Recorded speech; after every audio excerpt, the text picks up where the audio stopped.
Poštovani prijatelji, ovdje со мои коментари во врска со друга тема. Во врска со друга тема, тоа што се случува во опозицијата. Тоа се случува во опозицијата. Навистина работите не оди на добро.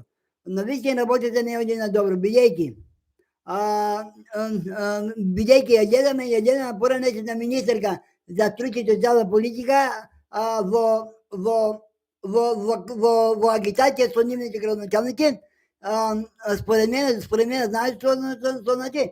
Според мене тоа значи промовирање на родови, доколку победат во општините ќе ги промовираат родовите политики. Ќе ги промовираат родовите политики кои ни наметнува гнасен запад, кои ги наметнува западот. Родовите политики сакат да ги реактуализираат. И затоа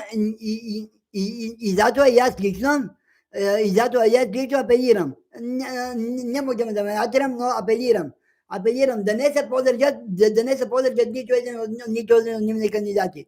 Да не се подржат ниту еден од нивните листи, нивните советницки листи. Еве видовме вчера што направија. Кандидат за советник во струмите бил насилник. Председател на Унија на младите на СДСМ. Бил насилник. И сега што прават? И сега што правиме сега? За нив си ги гласаме. За тие селјачите ги гласаме. За тие луѓе им дава подршка, бе. За тие луѓе им дава подршка за да влезат во локалните совети. Почитувани пријатели и пријателки, работата не оди на добро. Насилници да советници во советот на општина Струми, во советот на општините. И сега што правиме? Малку ќе биде тешко овој пат.